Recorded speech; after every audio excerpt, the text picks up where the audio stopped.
the sphere. Oh my god! I'm so excited.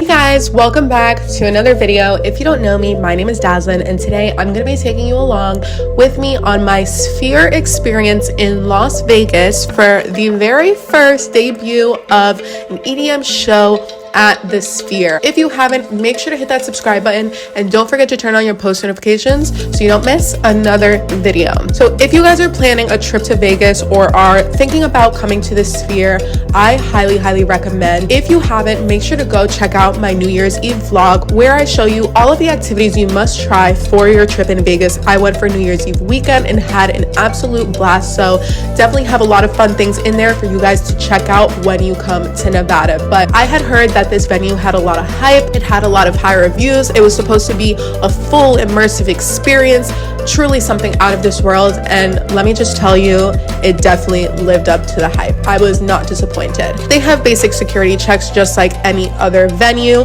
but automatically once you walk into the Sphere, it is really a top tier, high level experience unlike any other that I've really ever had at any other arena or venue or concert hall in my life. Once you walk into the main floor area, you get this 360 panoramic view of whatever visual is on the screen, but it feels like you're in the mix. I truly can't explain it. It's something that you have to experience for yourself. And I would say if you're gonna spend the money to come to the Sphere in general, definitely spend a little bit more, or make sure you prioritize being on the floor, because being on the floor gives you more room to dance, vibe out, socialize. It's a different atmosphere from being stuck up in the seats in the bleachers, especially if you're going to an EDM show. Also, during the show, some of the visuals that they had on the screen and the way that they were projected even made you feel like the floor was levitating or moving. Everybody around us was so confused. We were like, wait, are we going up? Are we going down?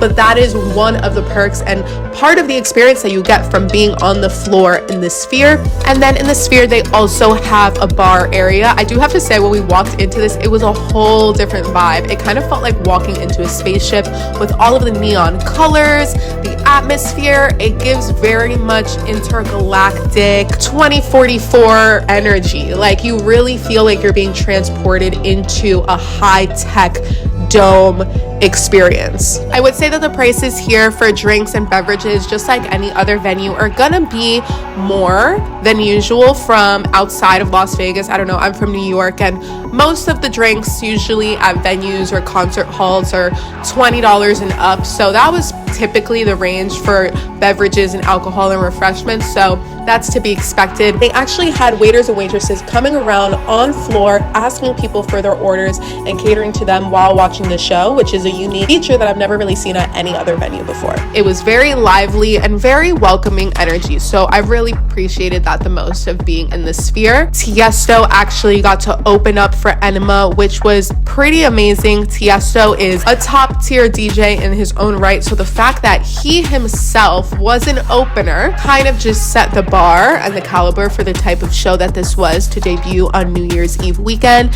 And I do have to say, every opener, every set, we just danced the night away and had a blast. This venue wasn't packed, even though there was hundreds and hundreds of people here. We definitely had more than enough space to breathe, to dance, to move around. So that's something that I liked as well, as the venue was very breathable. It didn't feel like you were shoulder to shoulder in a mosh pit with everybody around you. There was room to walk around, there was room to sit, there was room to dance, and everybody was there to have a good time, which I absolutely loved. And honestly, at this point, I'm just gonna let the visuals speak for themselves. Disclaimer, if you're thinking about going to the Sphere or going to see Anyma, this might be a little bit of a spoiler, but hey, if anything, I hope this video encourages you to go check out any type of concert at the Sphere, because the types of visuals that they will have will really have you in awe, and it'll make you feel like you are immersed in the actual storyline of whatever is going on during that show. The level of detail that they incorporated into the production, there were visuals that replicated glass being broken and then falling down, or they even had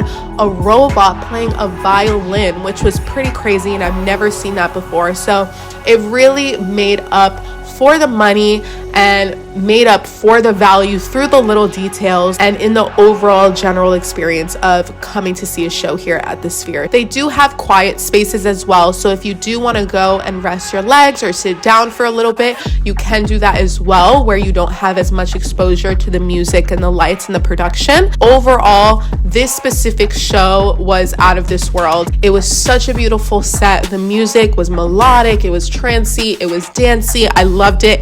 And being my first trance show and a little techno here and there, I absolutely fell in love. I would say the crowd energy and the vibe of the people that were there, it was a beautiful experience. Obviously, depending on what kind of show you go to and what genre, it's going to be a different vibe. But if you're going for an EDM show, I would highly recommend, and I can't see how you wouldn't have a good time. So if you guys are interested in coming to this venue, you have any specific questions, feel free to let me know in the comments below. I'll be happy and sure to get back to each and every one of you. I hope you have a blast. Have the most amazing time. And listen, if the Sphere is not on your itinerary for your Las Vegas trip, you're missing out. I'm telling you, this is something that you're definitely going to want to check off your bucket list. But if you made it this far, thank you guys so much for watching. If you haven't, make sure to go check out my travel playlist for other travel videos, recommendations, reviews, and vlogs. If you haven't, make sure to hit that subscribe button and don't forget to turn on the post notifications so you don't miss another video.